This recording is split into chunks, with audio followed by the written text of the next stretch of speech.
বিভিন্ন প্রতিষ্ঠানের দেয়ালে হঠাৎ করেই জয় বাংলা স্লোগান সহ বিভিন্ন লেখা দেখা যাচ্ছে। তবে কারা এসব লিখেছে সে বিষয়ে কেউ নিশ্চিত তথ্য দিতে পারেনি। ৩১ জানুয়ারি সকাল থেকে পঞ্চগড়ের দেবীগঞ্জ পৌরসভার বিভিন্ন প্রতিষ্ঠানের দেয়ালে এই লেখা সাধারণ মানুষের নজরে আসে।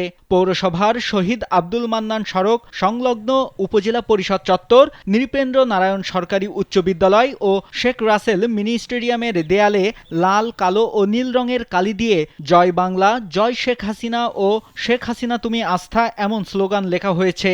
৫ আগস্ট ছাত্র জনতার অভ্যুত্থানের পর দেবীগঞ্জে আওয়ামী লীগ, ছাত্রলীগ সহ তাদের সহযোগী সংগঠনের নেতাকর্মীরা আত্মগোপনে চলে যান। এরপর তাদের কোনো প্রকাশ্যে তৎপরতা লক্ষ্য করা যায়নি। তবে হঠাৎ এই দেয়াল লেখনের মাধ্যমে তাদের সক্রিয়তার আভাস পাওয়া যাচ্ছে। এদিকে নিষিদ্ধ ছাত্র সংগঠন ছাত্রলীগের অফিসিয়াল পেজ থেকে দুপুর ১টায় দেবীগঞ্জের বিভিন্ন দেয়ালে লেখা এসব স্লোগানের ছবি ও ভিডিও শেয়ার করা হয়। তবে এ বিষয়ে স্থানীয় ছাত্রলীগ নেতাকর্মীদের সঙ্গে যোগাযোগের চেষ্টা করা হলেও তারা কোনো মন্তব্য করতে রাজি হয়নি। অন্যদিকে সকাল থেকে সামাজিক যোগাযোগ মাধ্যমে বিষয়টি নিয়ে সমালোচনা শুরু হয়েছে।